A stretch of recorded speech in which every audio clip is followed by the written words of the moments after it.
Ang unang gagawin ni Richie is hahatiin siya sa tatlong parts. So we have the shoulder part, yung kaninang nawawala sa quiz. Nalala niyo, that's the shoulder part, that's the upper part. Or dito sa nakahang natin, siya yung nasa baba na portion. That's our shoulder part. And then at the, of course, sa gitna, well, definitely it's the middle. That's what we call middle part of the carcass. Sige. And the last part is our ham. Or ham leg. Okay, sige. Habang kinakat, so, alalayan natin para hindi bumaksak. Sige. So, mapapansin din natin guys, siguro unahin na natin na tanggalin yung tenderloin. So, in each carcass, since we have carcass, we have one tenderloin. So, sa isang buong carcass, we only have 2 tenderloins ang nakukuha natin. So, yung unang kinakat ni Richie, yung tenderloin, para kita yung nakita nyo na kaninang husle. Yan, sige, tuloy lang natin. Yan, this is the shoulder part. Or, the kasim. Isa iba, kasim yung term na ginagamit natin sa Tagalog. Shoulder or kasim. Okay, so, meron dito sa chart, kung makikita natin, all the cuts na makukuha with our shoulder part.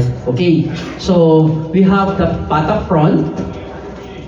Then, pagka kinat natin yung pinaka kuko or pinaka nasabi bukong papunta sa kuko, that's our knuckles. Okay?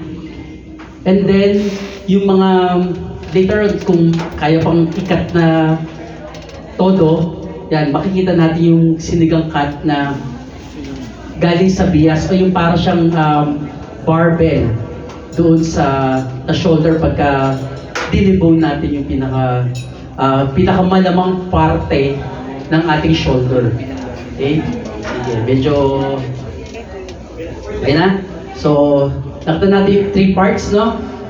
So, kung mapapansin nyo, doon sa binigay natin na layout, so, we have the same items or cuts na both makukuha sa shoulder and sa ating ham. So, like yung our menudo, adobo, and pork cubes. Okay, so we differentiate it. Kung mapapansin natin sa layout, the menudo cut is yung pinakamaliit na cubes na we could get doon sa pinakamalamang parte ng ating shoulder and ham. The pork cubes is a little bit bigger, pero to dapat walang balat. So, the same size with our adobo, pero may balat. So, that's how we differentiate the 3 cuts. But yung isa, the adobo, may balat, and the pork cubes ay walang balat. Okay po? So, to continue, sige. We only have this one cut na exclusive sa shoulder. That's the pork steak. So, how we do it? Meron dito tayong, yan, i-demo